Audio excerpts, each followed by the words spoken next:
বন্ধুরা, আমি আজকে আপনাদেরকে রান্না করে দেখাবো ডাটা দিয়ে তেলাপি মাছ।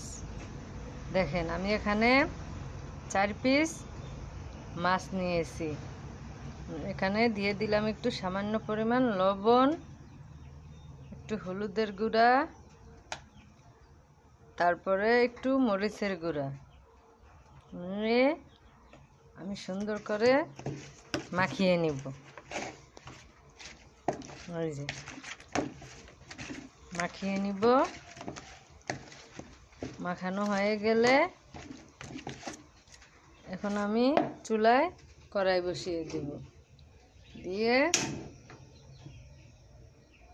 মাছটাকে এখন ভেজে নিব। মাছটাকে এখন আমি ভেজে নিব। মাছটাকে এখন আমি ভেজে নিব। দেখেন গাইস, আমার মতো এভাবে ডাটা দিয়ে মাছ রান্না করে আমার হাজবেন্ড না খুব পছন্দ করে ডাটা দিয়ে তেলাপি মাছ। এখন এই সিজনে তো বেশি বেশি ডাটাই খেতে হয়। ডাটা, তারপরে সজনা, তারপরে ভেন্ডি, এই দিনে তো সবই খেতে হয়। এখন আমি চুলায় প্যান বসিয়ে দিলাম।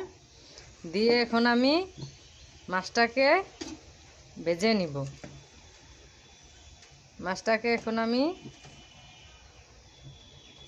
তেলটা গরম হয়ে গিয়েছে, এখন আমি কড়াইয়ের ভিতরে মাছটা দিয়ে দিব এক পিস করে।